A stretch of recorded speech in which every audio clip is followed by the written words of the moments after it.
Hi class, welcome back. Again, my name is Miss Celine and right now we are going to have another new topic under our subject Contemporary World.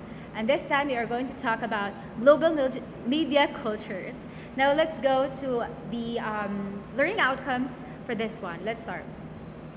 Alright, so the learning outcomes would be as follow. First, explain how high-tech flows change the nature of time and space. Second, determine how do global flows of technology affect the medium parallelism. Next is discuss the idea that the world is flat in the context of global flows of technology.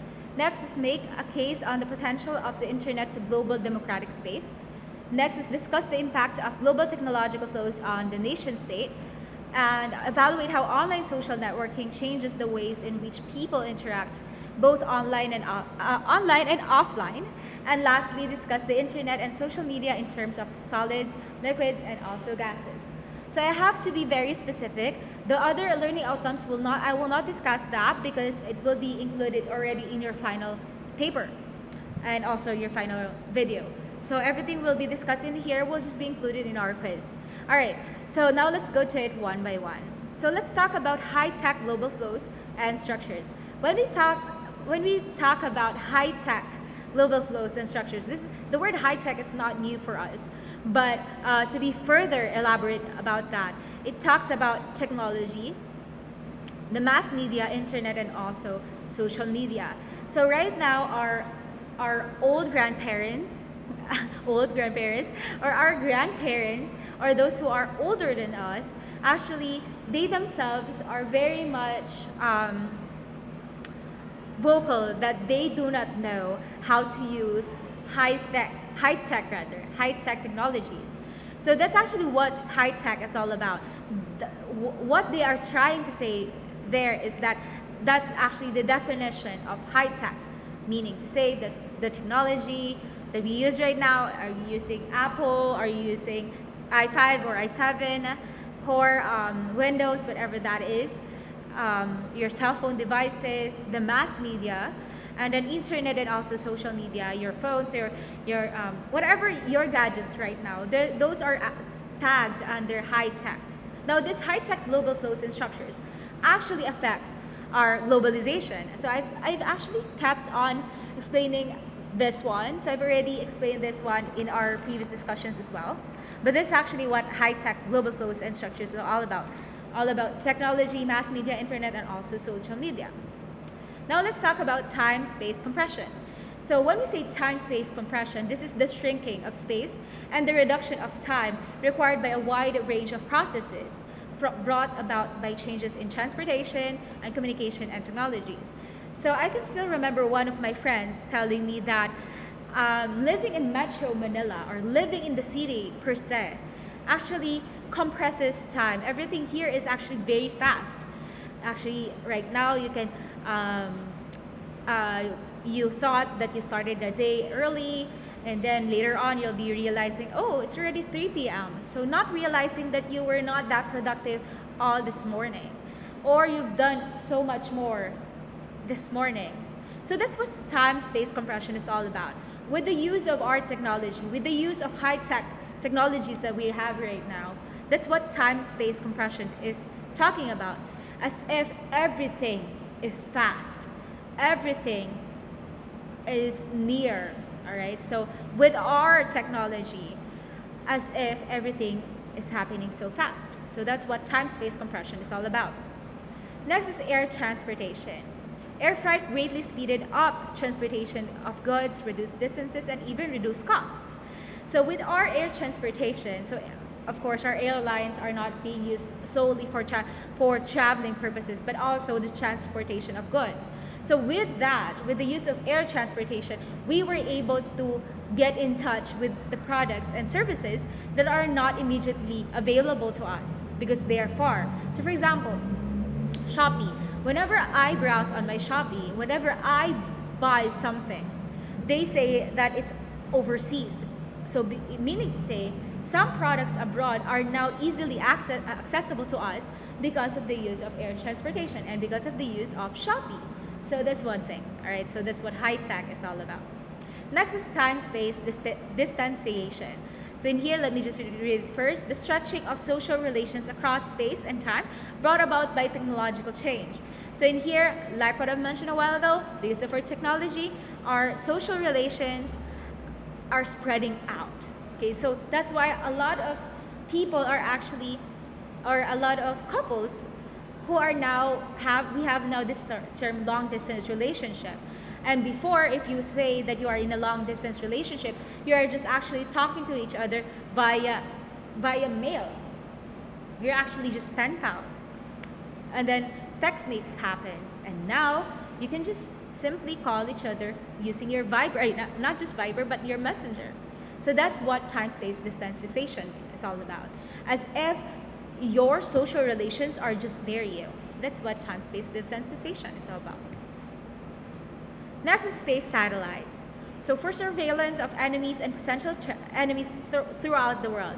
So we have the use of satellites. So if we go to the news, they say that we have a lot of satellites. So these satellites are said in the social media just to monitor the moon, the solar system. But in fact, in reality, they're actually monitoring movements across countries and how threats, or monitor if there are threats and beginning of wars or something. Hopefully there are no wars. But actually, space satellites are also used to have a good surveillance about the enemies. Global positioning system. So let me just read this first. So allows airplanes and millions of car drivers to locate where they are. So GPS, the global positioning system, is also known as GPS. So right now, if you just open your GPS on your phone, you can actually monitor where you are, and then you can actually use your Waze, your Grab food. Okay, that's because of the GPS. And in all honesty, you can also monitor your relationship or wherever your partner is. So that's what GPS is all about. And because of the use of GPS, it is actually under high tech as well. And because of that, our globalization changes. Next, we have the robots and economic productions. So students today might have their essay graded instantly by a machine. All right, so we have now the influx of AI. We have now the popularity of AI. And because of that, our robots are actually used very much. Robots and AI are very different thing. However, in this slide is what was emphasized by that. But I have to indicate and very much emphasize on this one that robots and AI are different. Because AI, well, I can't make a whole lecture about that, but I want to emphasize that robots and AI are different. If you go on ChatGPT, which is seriously not encouraged to be used here in the educational system, especially with the students, because they are using AI now as a tool to submit their requirements, so that's not highly encouraged. So if you do that in your final exam, I will give you a failing grade because you've done that. But anyway, robots, the production of robots. So we have robots like machines that we have right now, those machines that has an intelligence can actually just check your papers and also grade them. And then also they can provide you goods that are now being used, that are now we actually utilize. So with that, our economic also grows. Okay, so one of the countries was very rampant, and the utilization of robots as well as AI and many more, as of course the United States of America.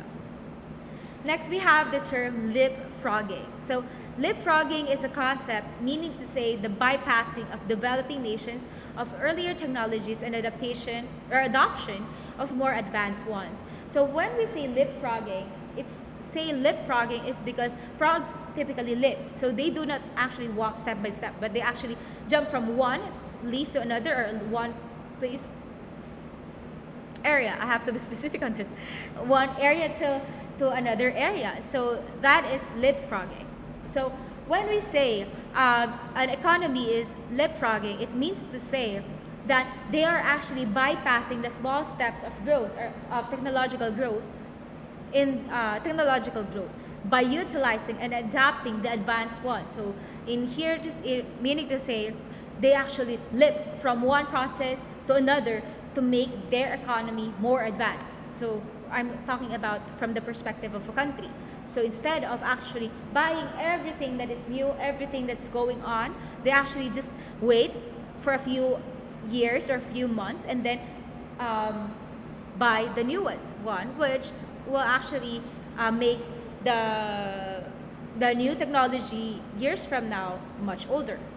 So that's what we call leapfrogging. But meaning to say, you're just leaping from, instead of getting the newest one today, you're actually waiting for the newer one, newest, that will be available tomorrow, because the new one today would be old by few years from now, just like our phones. All right, so leapfrogging is good. However, it has a pros and cons. So for the pros, it increases one's well-being and productivity. And then for the cons, its technological infrastructure are not equally distributed, as some parts of the world do not have electricity yet. So leapfrogging is good. It sounds good. It looks good. However, if you are in a country where there's no electricity, your technology is still the most traditional one, you will actually suffer from leapfrogging, because other countries who are actually very much immersed with the new technology will have richer economy, because they have the ability to leapfrog, while those who are in a poor country doesn't have the ability to leapfrog. All right, we also have the mass media. So mass media refers to media intended to reach audiences and includes such as newspaper, radio, television, and also film. So mass media is the media of those who are the media of the people. So our newspaper, our television news, and many more, and films that are being showed publicly, these are called mass media. And whatever the media shows actually has a great impact on the economy of that country. So I can still remember Taylor Swift's concert. So there's a lot of economists right now commenting that if Taylor Swift canceled her New Era tour in a specific country, that country's economy will drop down because she canceled. So that's how Taylor Swift, as part of the mass media, is gigantic. That's how she actually influences mass media and the economy as well. Next is we have the media imperialism. Let me just read this first. Western, especially US media and its associated technologies being imposed to the less developed nations. So when we say media imperialism, this is wherein the media of a specific country, nation, was able to immerse a media of those of the poor country. Like for example, here in our country, well, our media imperialism of the other countries are not that very rampant. But since, for example, a mass shooting from America that has happened recently, here in our country, that's very much big news as well.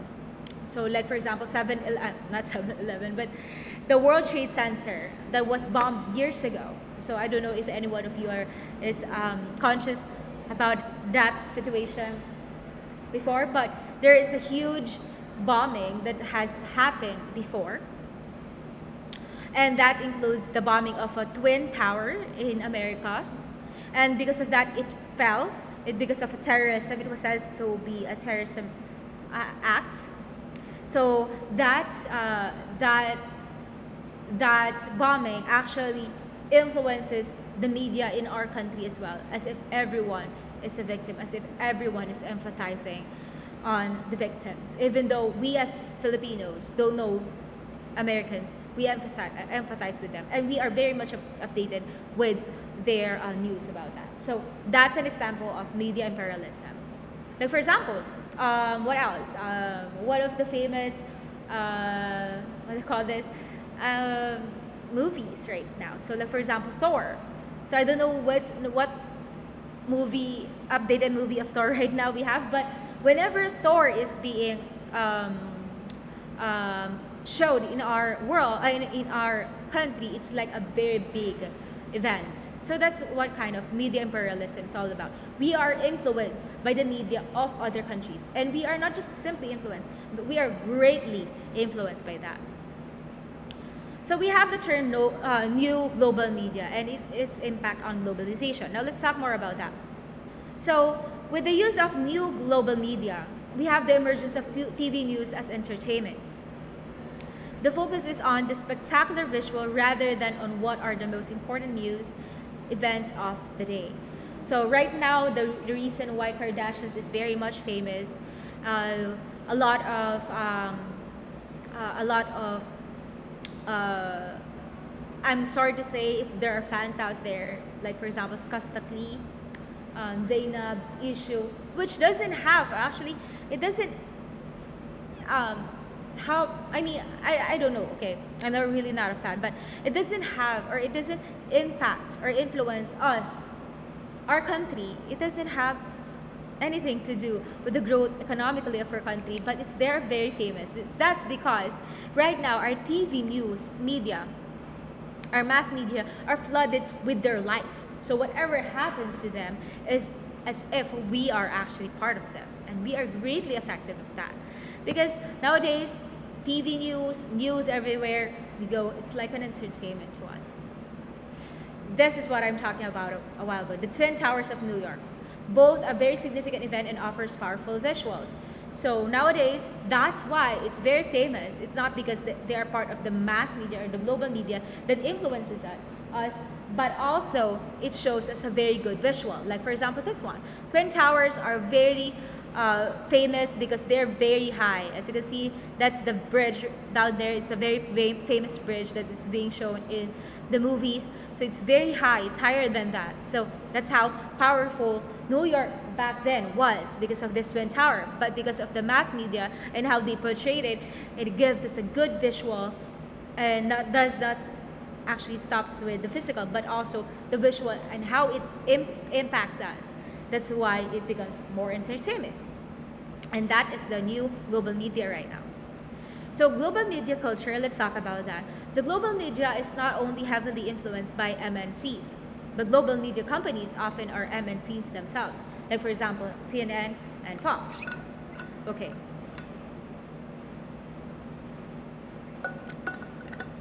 I've already mentioned this a lot in my previous topics. When we say MNCs, these are multinational companies. So they said that the global media is not influenced by the multinational companies, because if they are, it's no longer for the people. So the media is no longer for the people, but they are now for the rich people who owns the multinational companies. But others doesn't know that this media companies like CNN and Fox are actually owned by the multinational companies. So meaning to say, whatever does the I don't want to assume, but in simple terms, we are actually influenced heavily by the news that was coordinated or run by the multinational companies.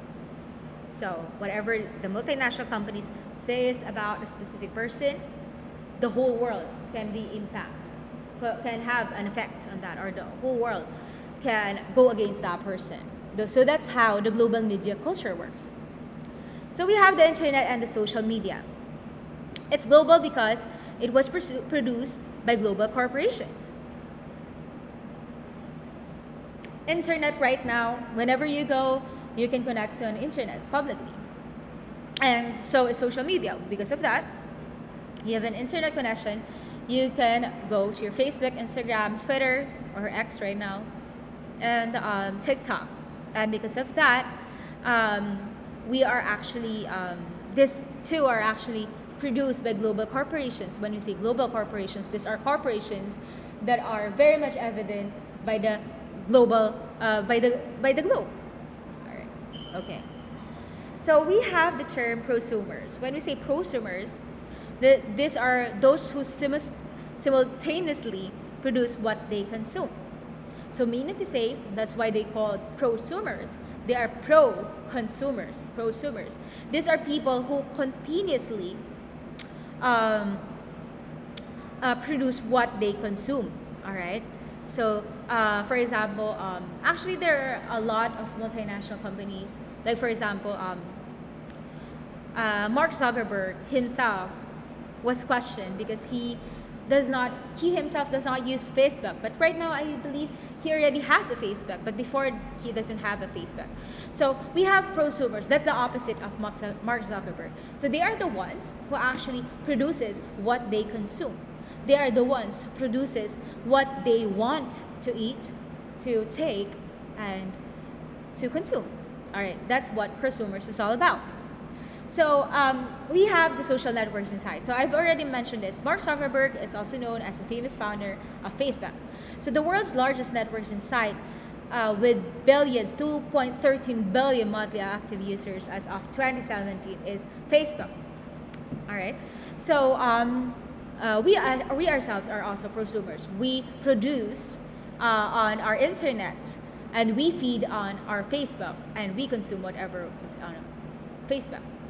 All right, so that's an example for that. Next, we have social networking technologies. Can facilitate some communication flows while simultaneously disrupts others or even heightens stress levels.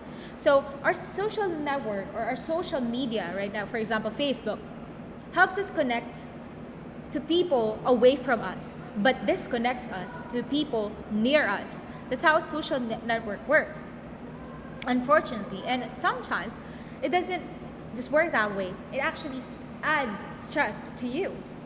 Because, like for example, during the election, I was so stressed that I myself deactivated my Facebook because I'm so much stressed with the ongoing debate of who is good and better for the presidency position. So because of that, I deactivated because social network or the Facebook itself gives me stress. So instead of me communicating with other people that's away from me, I was now being stressed because of other people communicating to other people, and me just seeing seeing it, debate and all gives me stress. So that's social networking technologies work. We also have Bitcoin and blockchain. This is a digital currency and digital ledger. So I really don't know how this two works, but all I know is that it involves money, and others say that it's a scam, but I really don't know. But for other countries, they do know how to leverage and work with this one. But this is actually a currency, a digital currency and a digital ledger. So, okay, let's go to Bitcoin. So Bitcoin is a digital global currency used for business transaction and to buy commodities in the real world. So a lot has been said, especially here in our country, that do not invest in Bitcoin because if it crashes, you will lose a lot and lose a tons of money. So Bitcoin is being used. It is not. It is actually a digital only, but you can buy it with stuff in the real world. So that's what Bitcoin is being said. And then when we say blockchain, this is a digital information. Let me just read it. Digital information and assets such as Bitcoin that is encoded in blocks distributed globally across multiple computers in a network and verified, reconciled on a regular basis. So when we say blockchain, it's like how you are connected with other Bitcoin users. And then wherein you actually communicate with them with multiple computers and social media networks, and then buy and sell and actually basically communicate with other Bitcoin users. So that's what blockchain is all about. That's why it's called the chain anyway. That's why it's called blockchain, because it gives you a communication with others, especially with Bitcoin users.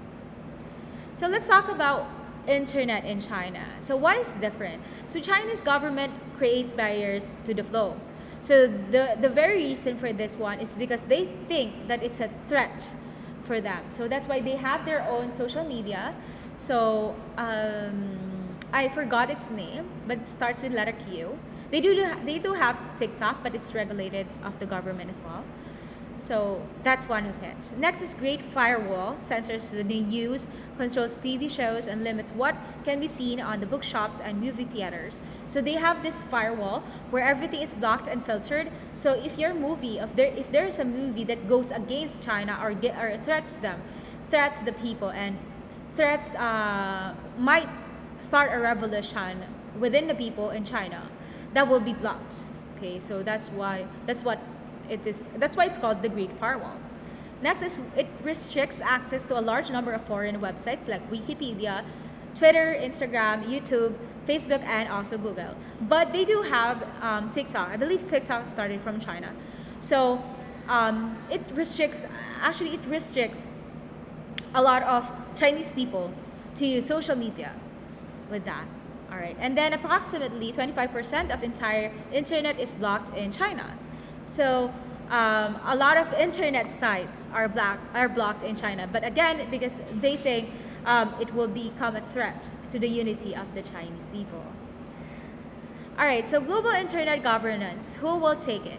It is an important issue to be addressed. So global internet governance, it should be addressed greatly here in our country as well.